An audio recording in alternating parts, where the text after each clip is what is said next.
प्रिय विद्यार्थियों, हम महाकवि कालिदास विरचित रघुवंशम के प्रथम सर्ग का अध्ययन कर रहे थे। इस सर्ग के अंतर्गत हमने पिछली वीडियो में 64 तक के पद्यों का अध्ययन कर लिया था। आज की इस वीडियो में हम 65 से लेकर 70 तक के पद्यों का अध्ययन करेंगे। जैसा कि पूर्व पद्यों में हमने अध्ययन किया था कि महर्षि वशिष्ठ के आश्रम में राजा दिलीप अपनी पत्नी सहित पधार गए हैं और वह संतानहीन होने के कारण अपने गुरु का आशीर्वाद लेने के लिए वहाँ तपोवन में आए हैं और महर्षि वशिष्ठ के द्वारा उनका आतिथ्य सत्कार किया जाता है और उनसे उनकी कुशलता के विषय में पूछा जाता है।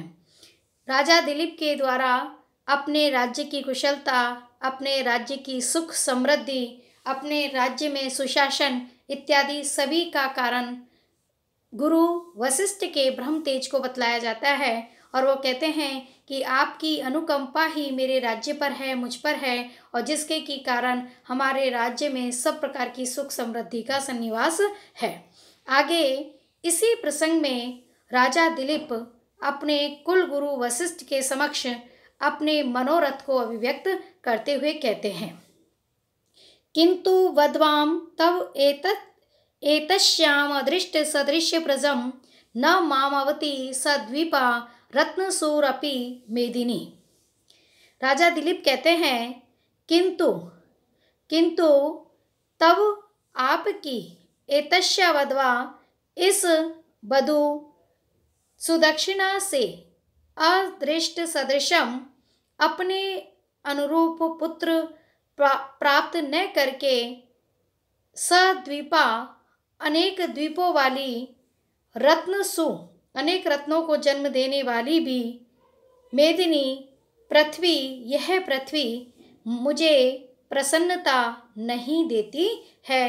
अर्थात कहने का भाव यह है कि प्रस्तुत पद्य में राजा दिलीप महर्षि वशिष्ठ से कहते हैं कि सब प्रकार की सुख समृद्धि हमारे राज्य में है, सब प्रकार के आनंद हैं, सब प्रकार की दया कृपा आपकी बनी हुई है, किंतु एक दुख है, एक चिंता है, वो यह है कि आपकी यह जो पुत्र वधू है, यह जो देवी सुदक्षिणा है, इनमें मैं अपने अनुरूप पुत्र को प्राप्त नहीं कर पा रहा हूँ। इसके के कारण ये संपूर्ण जो पृथ्वी है वह भी मुझे आनंद प्रदान नहीं कर पा रही है।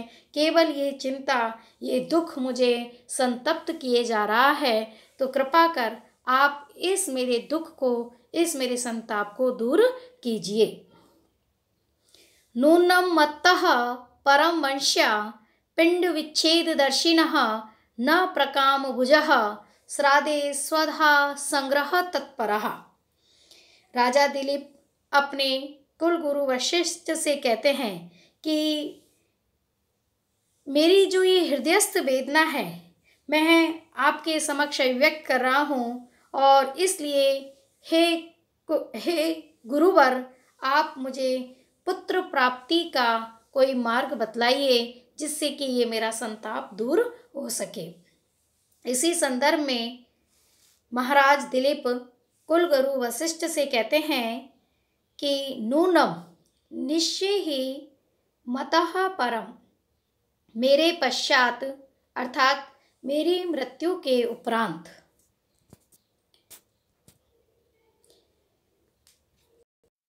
निश्चय ही मेरी मृत्यु के उपरांत पिंड विच्छेद दर्शिनः, संतान के अभाव में पिंड दान करने की परंपरा समाप्त हो जाएगी।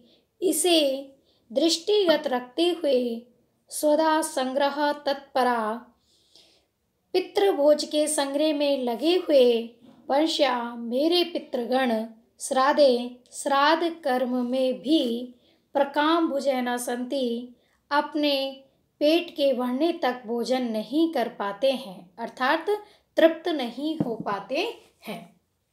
अर्थात कहने का भाव यह है कि चूँकि हमारे यहाँ पिंडदान की एक परंपरा रही है और ये माना जाता है पिंडदान और जलदान की ये जो परंपरा है पुत्र के अभाव में समाप्त हो जाती है।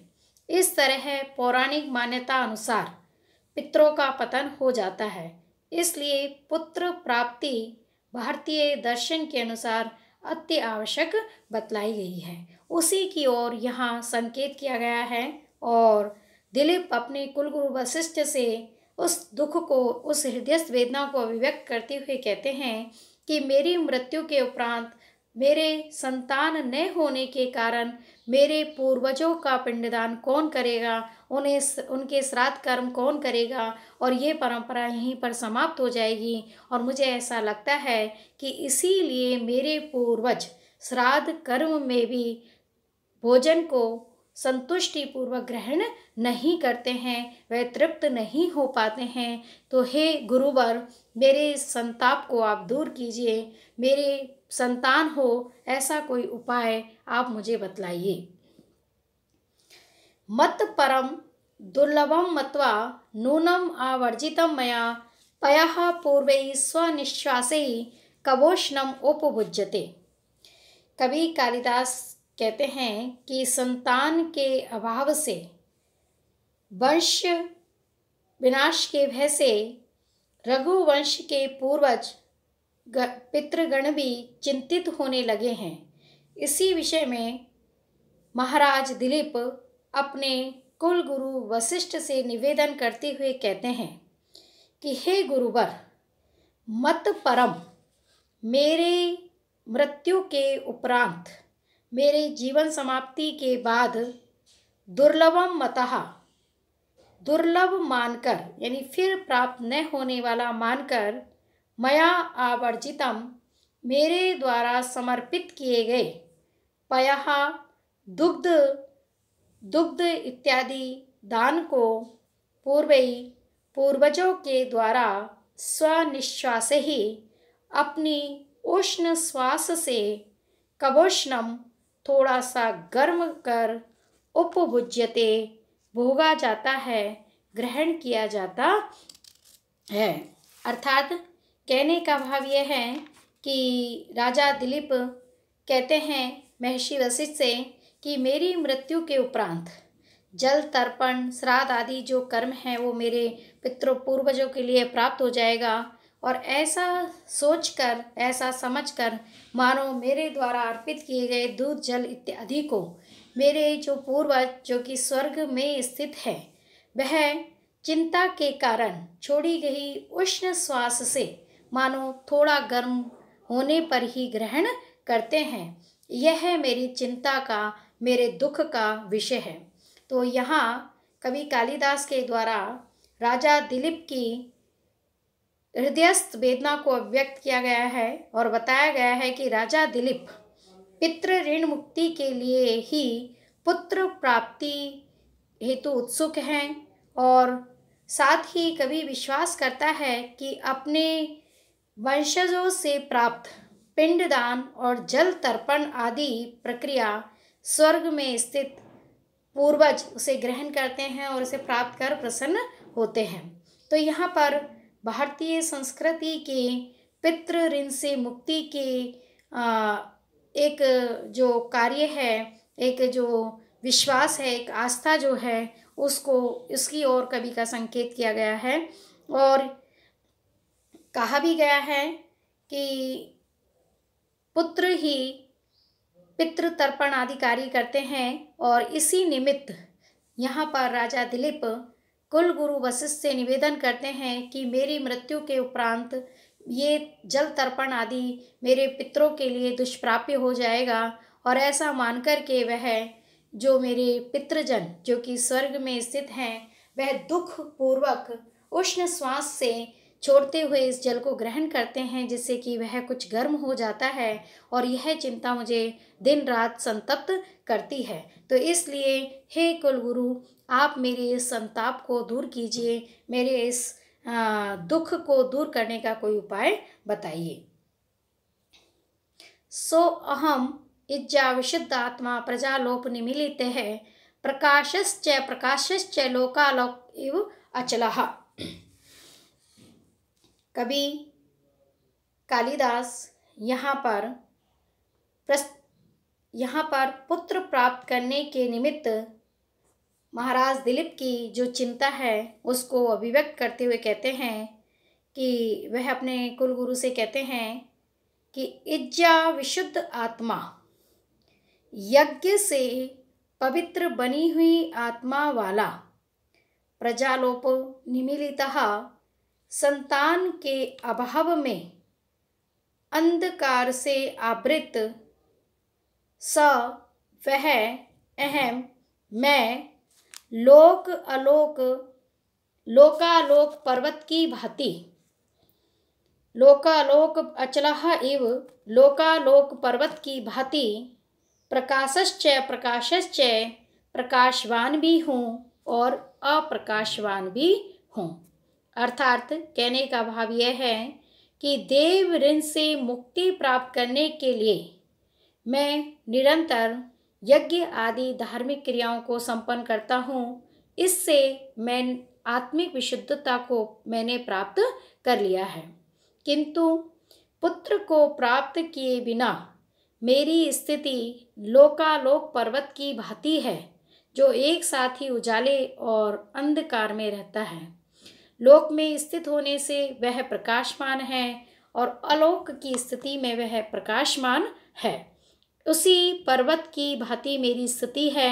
मैं संतान के अभाव के कारण अंधकार से आवृत हुआ अपने आप को मानता हूँ, क्योंकि मैं आज पितृ ऋण से मुक्त नहीं हो पा रहा हूँ।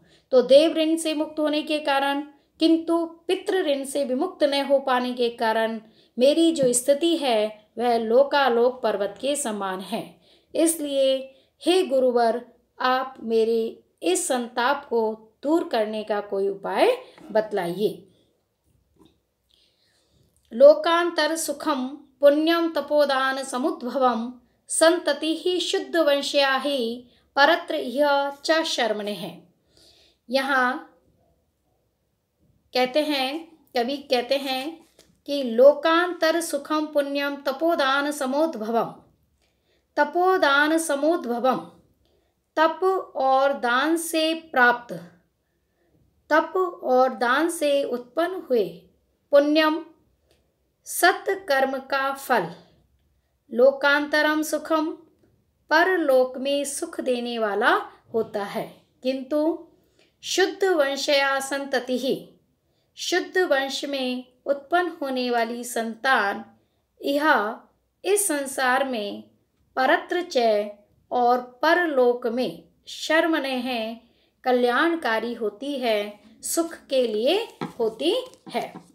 अर्थात प्रस्तुत पद्य में राजा दिलीप अपने कुलगुरु वशिष्ठ से कहते हैं कि हे गुरुवर, हम जो तप कर्म करते हैं, जो भी धर्म कर्म करते हैं, जो दान आदि हम करते हैं, जो सत्कर्म हम करते हैं, उनका फल तो मृत्यु के उपरांत परलोक में प्राप्त होता है, किंतु जो शुद्ध वंश में जन्म लेने वाली जो संतान होती है वह मृत्युलोक में और परलोक में दोनों में ही मनुष्य का कल्याण करने वाली होती है, उसे सुख देने वाली होती है।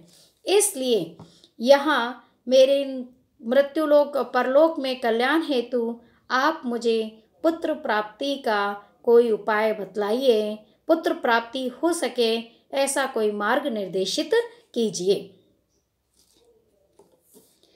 तया हीनम विदातरमा कथम पश्यन्न दूयसे सिक्तम स्वयं एव स्नेहात वन्द्यामाश्रम वृक्षकम। यहाँ दिलीप कहते हैं कि विदातः भाग्य का निर्माण करने वाले हे कुलगुरु, आप तयाहीनम उस संतान से विहीन माम मुझको स्नेहात प्रेम के कारण प्रेम से स्वयं एव अपने ही हाथों से सिक्तम सींचे गए वंद्यम फल रहित आश्रम वृक्षकम एव पश्यन आश्रम के वृक्ष के समान देखते हुए कथम न दुयते क्यों नहीं दुखी होते हो, क्यों नहीं संतप्त होते हो। अर्थात कवि के कहने का भाव यहाँ पर यह है कि वह दिलीप की मनोव्यथा को अभिव्यक्त करते हैं और दिलीप अपने कुलगुरु वशिष्ठ से कहते हैं कि हे गुरुवर, जैसे कि आप आश्रम के वृक्ष को, जिनको कि जल आदि से सींचकर आप पालते पोसते हैं, और जब उन्हें फल रहित देखते हैं तो आपको दुख होता है, आपको वेदना होती है, उसी प्रकार मैं आपकी संतान हूँ। मेरा पालन पोषण आपके द्वारा किया गया है, किंतु आप मेरे भाग्य का निर्माण करने वाले हैं। वही आप जब मुझे संतान से विहीन और इस प्रकार संतप्त देखते हैं, तो क्यों नहीं आपका हृदय मेरे इस दुख से द्रवीभूत होता है? क्यों नहीं आप मुझे संतान विहीन देखकर दुखी होते हो? तो यहाँ पर प्रस्तुत पद्य में एक प्रकार से राजा दिलीप के द्वारा कुलगुरु वशिष्ठ को उलाहना दिया गया है और करुणार्ध होकर के वो उनसे कहते हैं कि जिस प्रकार आश्रम के वृक्षों के प्रति आप अत्यंत स्नेह रखते हुए उनका पालन पोषण करते हैं, उसी प्रकार आप मुझ पर अपनी दया दृष्टि बनाए रखिए और आप ही मेरे भाग्य के निर्माण करने वाले हैं। और आज मुझे संतान विहीन देखकर उस संतान को मैं कैसे प्राप्त करूं, उसका कोई मार्ग, उसका कोई उपाय आप ही मुझे बतलाई है। आप ही मेरी इस दुख को, मेरी इस वेदना को दूर कीजिए। आज का वीडियो हम यहीं पर समाप्त करते हैं। धन्यवाद।